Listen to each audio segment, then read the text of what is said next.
போய் அங்கே ஒரு பொறுப்பிலே இருந்து வேறு ஒரு அமைப்புக்கு சென்ற போது பாக்கிய இடத்துல நம்பிக்கையாக இல்லை, நன்றியாக இல்லை.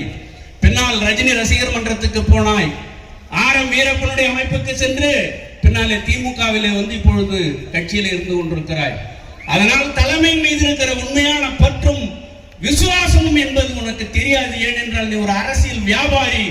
நாங்கள் ஆரம்பம் முதல் இன்று வரை 45 ஆண்டு காலம் ஒரே இயக்கம் அதிமுக, ஒரே சின்னம் இரட்டை இலை சின்னம், ஒரே அமைப்பு எங்களுடைய அடையாளம். நாங்கள் தெருவிலே நடக்கிறோம் என்று சொன்னால் அதிமுகவின் உறுப்பினர் ஒரு பொறுப்பு என்கிற அந்த அடிப்படையில் எங்களை அடையாளப்படுத்திக் கொண்டு வாய்ப்பை கொடுத்த கட்சிக்கும் தலைமைக்கும் சாகும் வரை விசுவாசமாகவும் நன்றியாகவும் இருக்கிற எங்களுக்குத்தான் அண்ணா மீதும் புரட்சி தலைவர் மீதும் அம்மா மீதும் புரட்சி தமிழர் எடப்பாடியார் மீது இருக்கிற உண்மையான பற்றும் அன்பும் மரியாதையும் விசுவாசமும் என்னென்று தெரியும். அரசியல் வியாபாரிகளுக்கு இது தெரிவதற்கு வாய்ப்பில்லை.